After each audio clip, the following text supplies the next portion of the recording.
Et bonjour à toutes et à tous.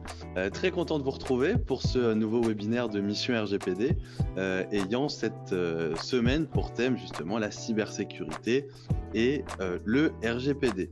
Nous avons pu avoir il y a 2 semaines justement le côté plus technique de la cybersécurité avec les différentes menaces, les piliers, les mesures qu'on peut mettre en œuvre pour justement lutter. Je vous invite, si vous ne l'avez pas regardé, à aller sur le site Mission RGPD pour profiter du replay. Et aujourd'hui, on va aborder le côté plus juridique en compagnie de Julie Gringor, qui est avocate chez Derby Avocat à Paris et également à Caen. Bonjour Julie. Je me connecte. Bonjour Thibaut. Parfait. Julie, donc, qui est avocate justement spécialisée dans les nouvelles technologies et également en propriété intellectuelle et qui utilise Mission RGPD pour réaliser ses missions chez ses clients. Julie a pu publier en octobre justement dans le journal du management juridique un article concernant la cybersécurité et elle nous fait le plaisir de venir en discuter ensemble. Alors Julie, justement, on va aborder ces différents sujets. Alors, je vais juste activer l'écran et on va poser la première question justement, et comment est-ce qu'on peut organiser la sécurité dans une entreprise?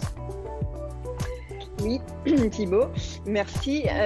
Alors, sur l'organisation dans l'entreprise, d'abord, ce qu'il faut rappeler en amont, c'est que la cybersécurité, si on considère la thématique du RGPD, de la protection des données, vraiment la cybersécurité pour les entreprises, elle est au cœur du système de la réglementation sur la protection des données, puisque dans le titre même, RGPD signifie Règlement général sur la protection des données. Donc on est vraiment dans le cœur du système avec la cybersécurité. On ne peut pas se contenter du juridique sur le RGPD, on parle souvent du règlement RGPD, mais c'est vraiment aussi, ça va en lien avec l'aspect technique de cybersécurité. Et les objectifs de sécurité concernent évidemment les données des personnes physiques, parce que c'est le point essentiel des données qu'il y a à protéger dans les critères de sélection. Est-ce qu'on a déclaré un fichier ou non? On regarde toujours, est-ce qu'on parle bien de données de personnes physiques? Donc ça, c'est évidemment la thématique principale du RGPD, mais il ne faut pas oublier, parce que c'est un petit peu aussi les personnes qui sont concernées par les déclarations, que ça concerne du premier chef les acteurs économiques, les entreprises, et qui doivent mettre ça en place dans leur système pour pouvoir répondre à la réglementation RGPD. D'ailleurs, c'est annoncé dans les considérants même du RGPD en introduction.